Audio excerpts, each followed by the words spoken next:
আসসালামু আলাইকুম viewers, welcome to Najma cooking. আশা করি সবাই ভালো আছেন। আজ আপনাদের জন্য শীতের অন্যতম একটি রেসিপি নিয়ে হাজির হয়েছি, যা হলো সেমাই পিঠা। শীত চলে এলে এই পিঠা না বানিয়ে থাকাটা আমার জন্য অসম্ভব। যেহেতু আমি গুড় দিয়ে তৈরি করব, আমি এখানে একটু ভিন্ন উপায়ে পিঠাটি তৈরি করে দেখাবো, যেখানে দুধ ছড়া ছেড়ে দেওয়ার কোনো সম্ভাবনা নেই। সম্পূর্ণ ভিডিওটাই সাথে থাকবেন। সেমাই পিঠা তৈরিতে আমার মূল যে উপকরণগুলো লাগছে তা হলো চালের গুঁড়ো। এখানে আমি 1.5 কাপ পরিমাণ চালের গুঁড়ো নিয়ে নিয়েছি।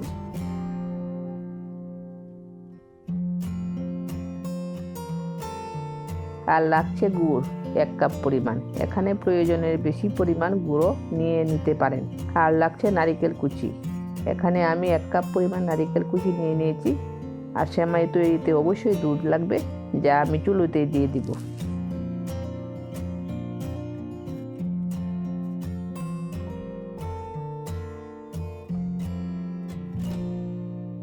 প্রথমে আমাদের চালের গুঁড়ো সিদ্ধ করে নিতে হবে। এর জন্য চুলোয় আমি একটি পাতিলে পরিমাণ মতো পানি ফুটিয়ে নিয়েছি।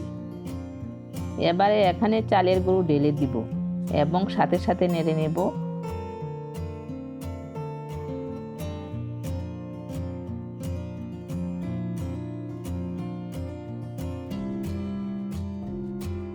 দেখুন এমন সফট হবে সেদ্ধ করার পর। এবারে সেদ্ধ চালের গুঁড়ো কষলে আমি একটি ডো তৈরি করে নিব।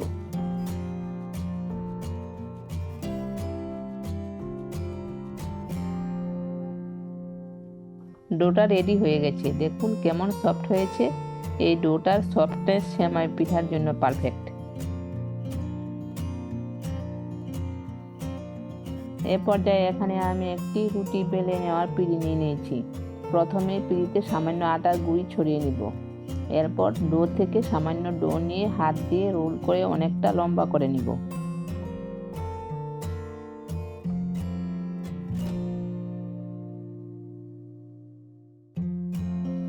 এভাবে লম্বা রোল করে রোলটা থেকে সামান্য পরিমাণ ছিঁড়ে নিব। এরপর কিছুটা আটার গুঁড়ির উপর দিয়ে ওই সামান্য অংশটা হাত দিয়ে রোল করে সেমাইয়ের একটা শেপ করে নিয়ে নিব।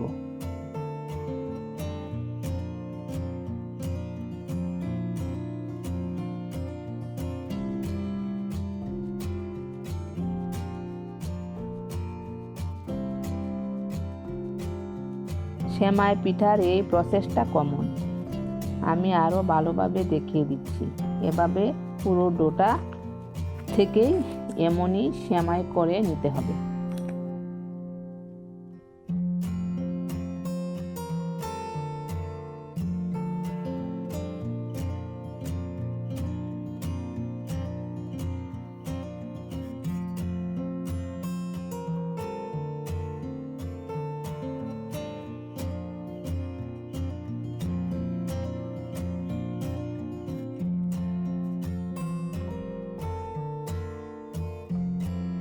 আমার সম্পূর্ণ ডোটা থেকে প্রায় সেমাই করে নেওয়া শেষ। দেখুন কতটা অসাধারণ লাগছে। এই পর্যায়ে আমি বাটিতে তুলে নিয়ে দেখাচ্ছি।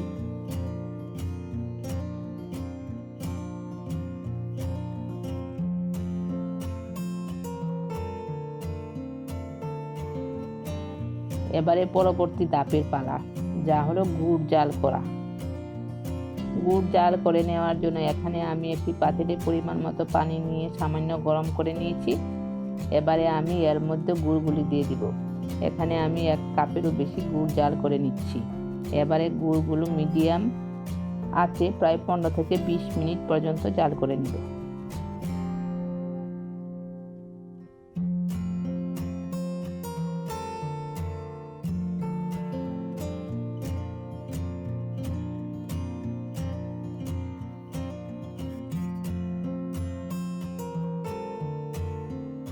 গুড়টা এখানে আমার 15 থেকে 20 মিনিট পর্যন্ত জাল করে নেওয়া হয়ে গেছে।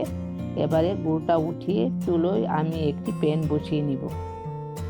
প্যান বসিয়ে নিয়ে এখানে জাল করে নেওয়া গুড়টা ছেঁকে নিতে হবে অবশ্যই। তাই এখানে ছাঁকনি দিয়ে ছেঁকে জাল করে নেওয়া গুড় প্যানে দিয়ে দিব। গুড় দিয়ে দেওয়ার পর এখানে দিয়ে দিব 5টি এলাচ দানা ও দিয়ে দিব 2 টুকরো দারচিনি। এবারে গুড়টা সামান্য কিছুক্ষণ জাল করে নিব।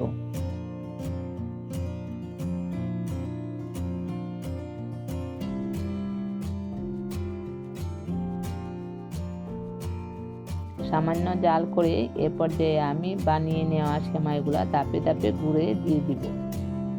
এখানে প্রক্রিয়াটা হলো কিছুটা সেমাই দিয়ে বলক আসা পর্যন্ত অপেক্ষা করতে হবে, পরে আবারও কিছুটা সেমাই দিতে হবে, এভাবে পর্যায়ক্রমে দিতে হবে।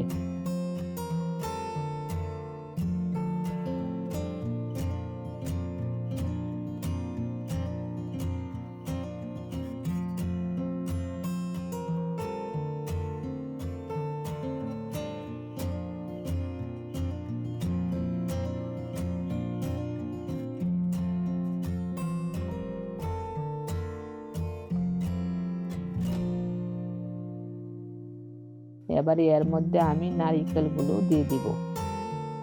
নারিকেলগুলো ধীরে ধীরে মিশিয়ে নিব। এভাবে 5 মিনিট পর্যন্ত রান্না করে নেওয়ার পর আমি চুলোটা বন্ধ করে দিব।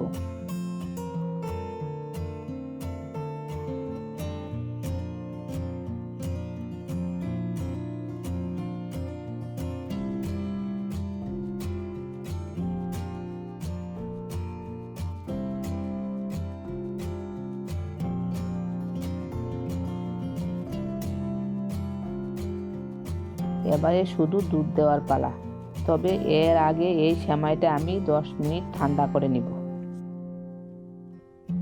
এখানে একটা টিপস রয়েছে, যা হলো দুধ দেওয়ার আগে সেমাইটা কমপক্ষে 10 মিনিটের জন্য ঠান্ডা করে নিতে হবে, তাহলে দুধ দিলে গুড়ের জন্য দুধটা ছড়া ছেড়ে দিবে না। এখানে আমি 1 লিটার মিল্কভিটা দুধ জাল করে 1/2 লিটার করে নিয়েছি। এবারে দুধটা দিয়ে দিব এবং মিশিয়ে নিব ভালোভাবে। দারুণ ব্যাপার হলো, এভাবে সেমাই পিঠা তৈরিতে সেমাইগুলো একটু ভেঙে যাবে না।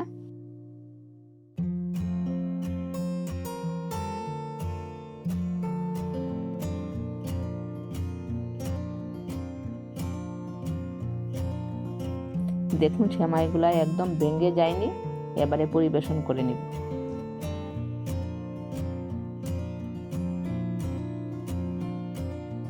তৈরি হয়ে গেল শীতকালের অসম্ভব মজাদার সেমাই পিঠা। এই সেমাইয়ের টেস্ট মুখে লেগে থাকার মতো। এই সেমাইটা আপনারা ফ্রিজে সংরক্ষণ করেও খেতে পারবেন বিকেল অথবা সকালের নাস্তায়, কেননা এই সেমাই পিঠা সংরক্ষণের স্বাদ বরং আরও বেড়ে যায়।